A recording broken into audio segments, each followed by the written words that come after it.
everybody. Welcome back to a new episode of Teak&Mead. We're joined on stage by Jinx. Yep. So a few We started episodes ago. Yeah. We did our own mead, and it was all right for a beginner. Yeah, a first time mead. But what, 2 months? About 2.5 months later, we pulled it back out of the fridge, and it was still fermenting. It was still fermenting. Yeah. The alcohol content was a lot higher than what we had thought it was. It was our first time, and we didn't really do the measurements and testing the way we should have. Yeah. But I think we've got it down a little bit better now. So we went for round 2. Yeah. And we made a couple of our own. Again. And these just finished up last month. Yeah. Right around Thanksgiving. Yeah, we've had enough time where we may or may not have some more already going. But yeah. One of them is a repeat batch because apparently one of the ones that we made was so good that they wanted one of their own. So. Yeah. So I guess we'll do that, and then yeah. So the first one was one that I made. I deemed it Blue Voyage. It's our beautiful, awesome, high-tech labels show. What was it? It was blueberry. Heavy blueberry. It was a lot of. I think it was a pound of blueberries and half a pound of raspberries. And it was just general. It was wildflower honey. And then it went through primary, secondary, and then a tertiary with back sweetening of another wildflower honey. Yeah. So it turned out all right. I mean, it's decently clear. It's got a pretty good color, and there's not much floaters. Yours had a lot of sediment. Yeah. Because we after smashed the secondary. Blueberries. Crazy. Yeah. There was a lot of sediment in the secondary, and so we filtered it before we put it in the tertiary, and it's been pretty clear. Yeah. The whole time. I mean, even your secondary was super, like, you couldn't really see through it, but that was kind of what I was going for, though. I mean, yeah. Even then, even now, like, it's still pretty. Well, and like you can see, she's got a little bit. So if you guys are starting to brew, like you can see, she's got a little bit of sediment at the bottom, but it's also been sitting for a few weeks, and even some of the professionals, like we just got a bottle of, what did we get from that guy, the girl? The Bruggy. We picked up a couple of things from a guy that is from a Facebook group that we follow for Groenfell. One of the things we got was Broggy, and it has some sediment at the bottom now. Yeah. Now granted it's been sitting there for a while, but it's gonna happen. Yeah. At least it's still good. So. Yeah. So, but without further ado, we'll go ahead and give this a go. I don't think I've really tried yours. I think we've been mostly just kind of sipping on mine. Yeah. And you've just been kind of. I've been having mine and then heating mine up, because that was the base for one of the wassels. Yeah. But it's got a sour. It's kind of a sour note. Because I back sweetened it a little bit, but not to a high extent. So. Right. But.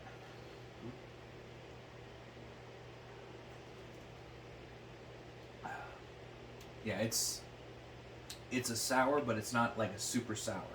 I wouldn't even really label it as a sour. Yeah? It's just a blueberry. It's almost like, for me, flavor-wise, it's not as intense, and I know that it's a completely different berry, but it reminds me a lot of the Ironside's Rain from Four Brothers. Yeah. Although theirs is a blackberry and not blueberry. I can kind of see that. It's definitely very berry flavored.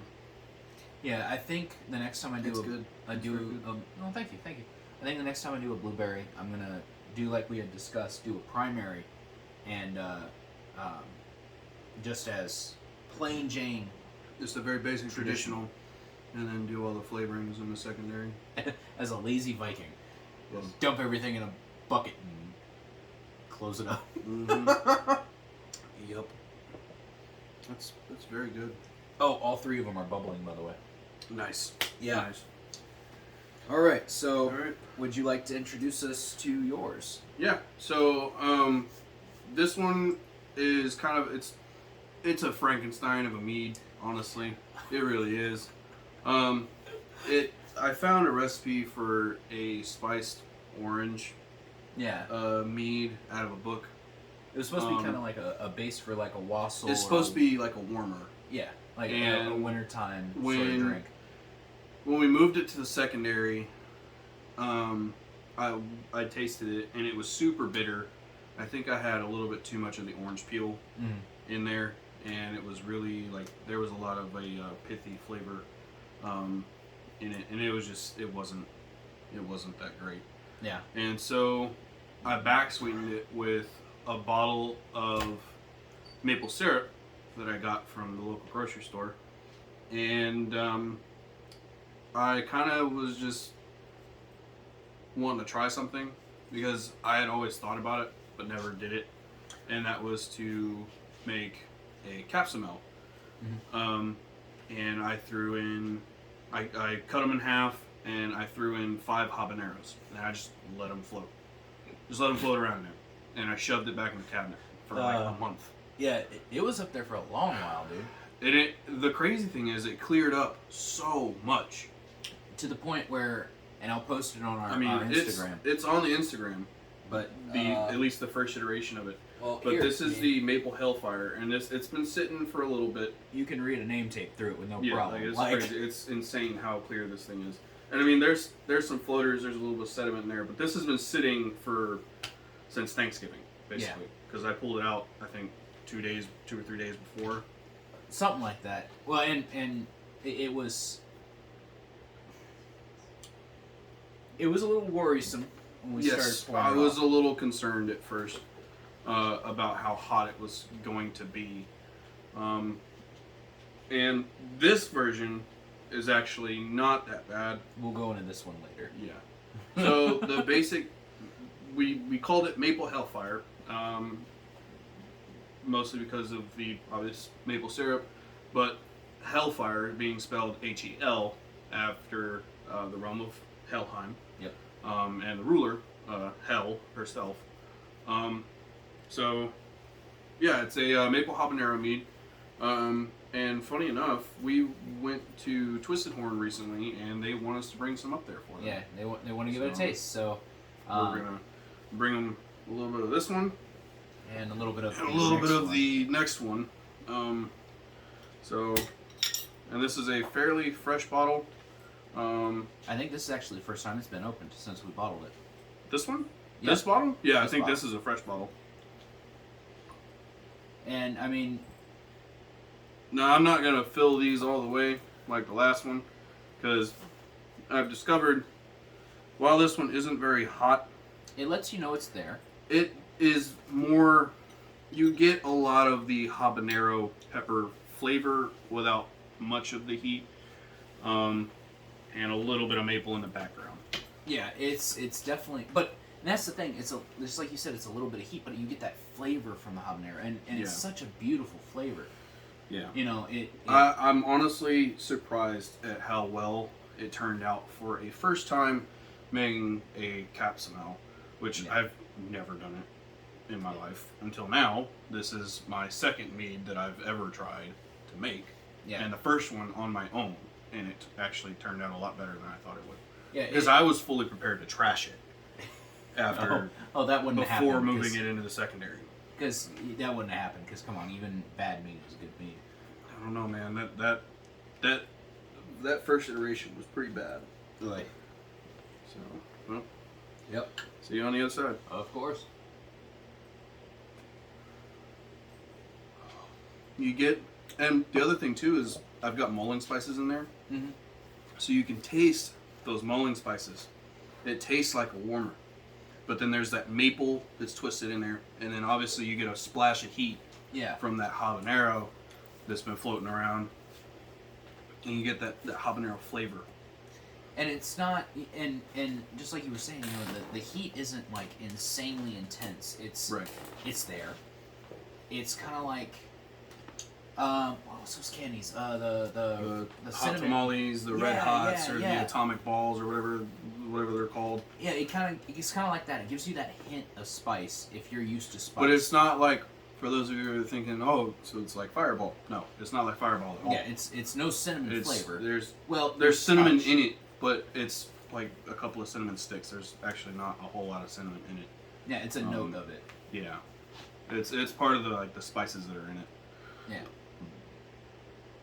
So, well, I wish you had brought the other smaller shot glasses out. Well, but this is the culmination of the Frankenstein experiment. So this one kind of has the same story as. We hadn't drank yet. Yeah, no, this was a running joke. Yep. This was supposed to be a gag gift, and actually never made it to the gift recipient. Yeah. No, she tried it. No, she didn't. No, she didn't want to try it. Yeah, she was scared of it. So we took the maple Helfire, and we were like, why don't we set some aside and just shove some habaneros in it and let it sit. So here's the thing. It sat for an extra month. Yeah, so in this bottle, there's a whole habanero. It was up here. It's now down here. And then we shoved another habanero in there. And I think there's three. Yep, there are 3 pieces of habanero on the bottom, and one still floating. The 2 older ones are kind of brown because they've been in there for so long. Yeah, and it definitely lets you know that it's there. Yeah. And it smells hot. Yeah. So for those that we're getting told that we're crazy. We do want to try this with ghost pepper actually, or Carolina Reaper, something. Yeah. We're getting told that ain't ever gonna happen, but we're gonna try it. We're gonna try it. Yeah. If you've ever, so those that are in the military, been in the military, or police forces that actually do OC spray, it kind of reminds me of getting OC sprayed, but eating it and having maple. We might have wanted to filter some of those seeds out. You might get a habanero seed. Oh, thanks. You're welcome. But that was also kind of the gag. Which is why it gained its name. Yeah, we're going to split that one. Are we? Okay. I put a little bit too much in there. I wasn't trying to screw you over, I promise. That looks about even. Do we want to let them know what the name is? So, we called it Loki's Gamble. And again, it was a running gag because at the time that we decided to do it, we weren't sure how hot it was going to turn out. We were just going to let it sit for a couple of days. And a couple of days turned into a week. A week turned into 2. And a week turned into 2. And that was right before Thanksgiving, and now it's almost Yule, so yeah. Yeah. It's gotten exponentially hotter. And the joke is, if we ever actually open a meadery, is this will be one that will be sent out. But it'll be how long have the habaneros been sitting in there? 2 weeks? 2 months? A year. A year? Nobody knows. You gotta take the gamble. Let the Norns decide on that one. Yeah. How bad it's gonna be. Yeah. Well, good luck, bro. Yep. Right off the bat. Right off the bat, that's hot. And it's a very flavorful heat, but it is a lot more intense than the regular Helfire. I feel like my throat's on fire. My tongue is on fire. And breathe. you can definitely taste the habanero. We need to save that for the next time I get a cold. Yeah. You know what it reminds me of? The only thing I can It will definitely clear your sinuses out. Yeah. Licking the floor of the gas chamber. Yeah. The upside is, while it's that intense, it's flavorful. Give it a little bit, and it'll go away. I do not recommend filling an entire horn of this if you ever get a chance to try it. Or if you decide to make your own. Or if you decide to make your own. I don't recommend taking an entire horn of it. It's definitely one of those you take like, if you want to take that gamble. Yes. Run a whole shot. No. Yes. No. If you're scared like we are, do a half or a quarter shot. It's kind of one of those like running gag, shots. Yeah. It's one that it's like a prankster shot. You can give it to your friend that you want to kind of screw over for the night, and just give them a nasty little surprise. And then just watch the chaos ensue. And the fact of the matter is, I think for this being numbers 2, 3, and 4 of us trying. Yeah. Trying to make. We didn't do too bad. I mean, it's... No. And like I said earlier, I mean, we had a request to remake the Helfire, so I currently have another batch of that going right now. And it's a little different this time. I'm using different honey. I think a little less... No, you have enough nutmeg, because I went and got nutmeg. Yeah, and I'm going to put more habaneros in it. It might have been a mistake, but we're going to find out. Yeah. I'm still salivating. Yeah. But I think the biggest thing to take away from this, because this isn't our normal, oh, you need to try this meadery. For the people that are trying to homebrew, they're like, I kind of want to make my own mead, but I don't know.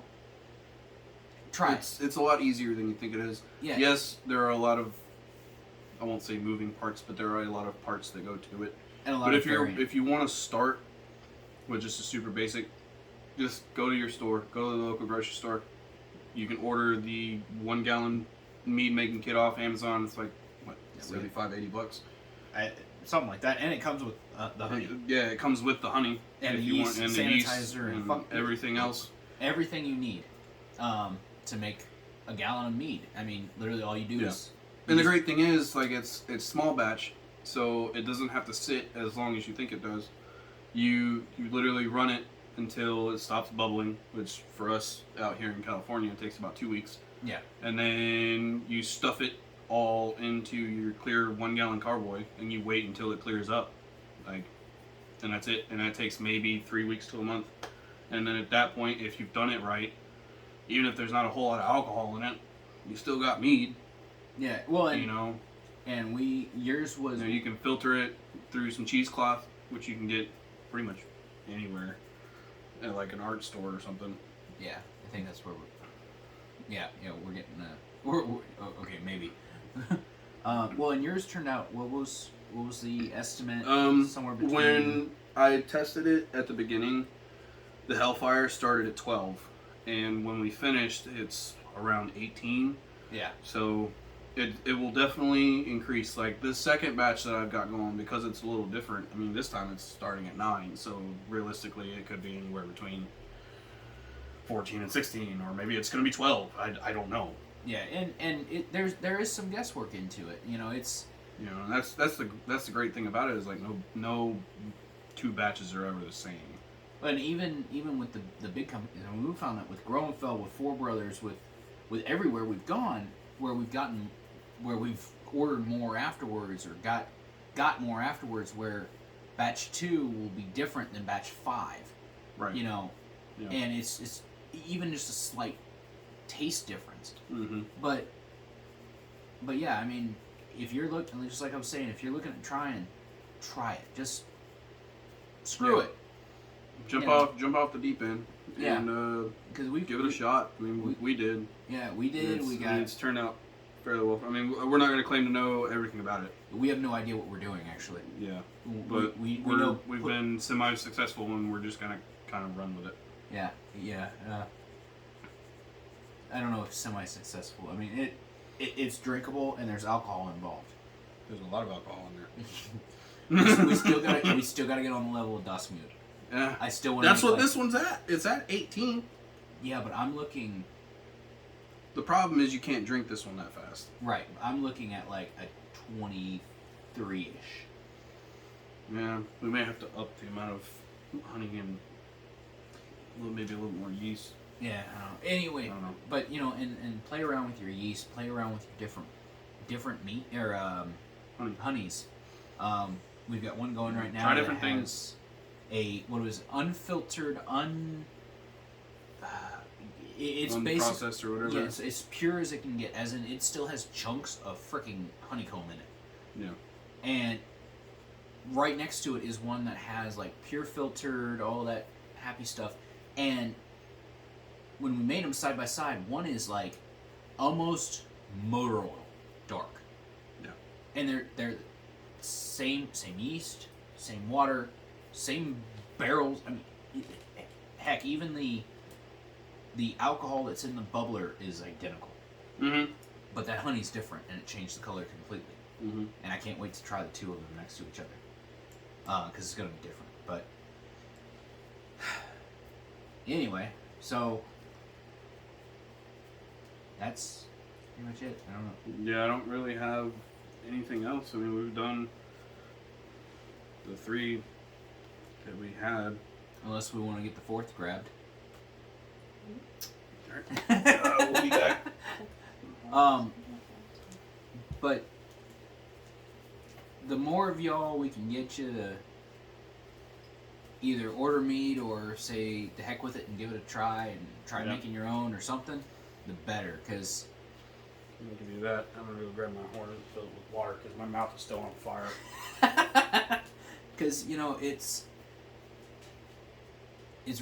coming back. It's a resurgent. And we're trying and hoping and praying to all of our various gods that it comes back as it was. Yeah. You know.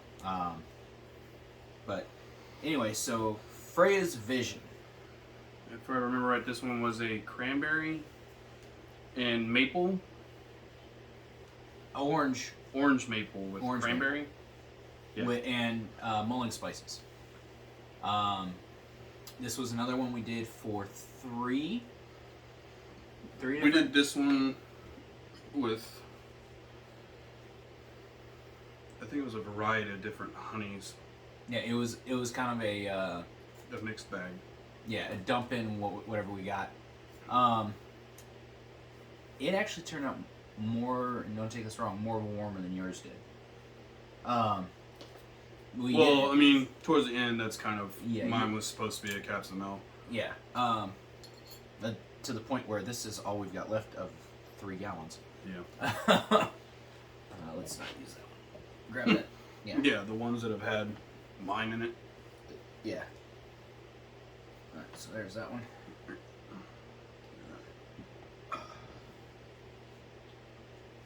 This one needs to be made again, because it turned out quite well.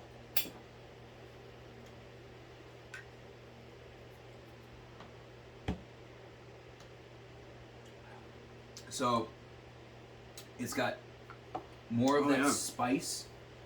I can taste a lot of the cinnamon and the nutmeg. Yeah, and there was a lot of nutmeg that was put into that, and a lot of cinnamon. Well, and it had that layer. After you guys put that in on the back end. Yeah. Before it was super sour. Yeah. And that's another thing.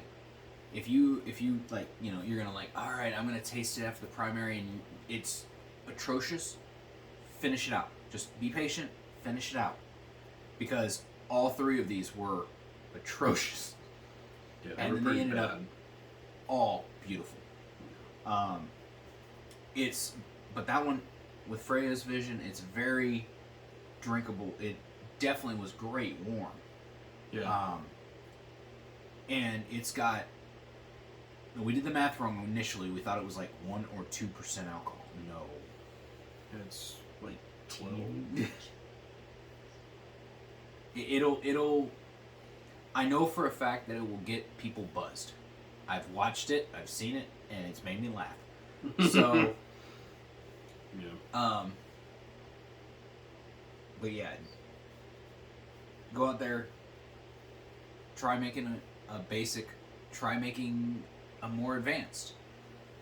Go Frankenstein. Yeah, Frankenstein, harebrained. I've got these fruits in the freaking kitchen. I'm gonna throw it in the meat. Worst comes to worst, you take it like a shot. Yeah. You know. But, alright, well, that's all 4 of the ones that we've made. That we've made in the past couple months. Yep. Well, Yeah. last words to the guys trying. I mean, we pretty much said everything at this point. You know, Beating a dead horse. Yeah, beating the dead horse. If you want to try it, try it. If not, that's up to you. But if you're gonna try it, go for it. And it's definitely one of those things. You gotta let them sit. You gotta let them do their thing. You know, it takes time. And Patience. Yeah, it takes a lot of patience. It's not gonna be one of those things you just kind of throw it in a bucket, shake it up, and 2 weeks later you've got alcohol. I mean, it's kind of what actually happens, but It might not be good. Yeah, you may not want to drink that. So definitely like wait until after your secondary, and even then, if you feel like it needs it, let it go for longer. You know. Yeah, nothing says you can't switch them back and forth between mine primary and took secondary. like a month and a half. Yeah. So, and I was fully prepared to trash it after the first 2 weeks. Well, good luck to you guys if you know you're gonna give it a shot. I know that we're gonna continue trying different harebrained experiments and cabinet throw-ins. So, as always, great to one another. Drink responsibly. Skøl. Skøl. I hope it's calming down. Yeah.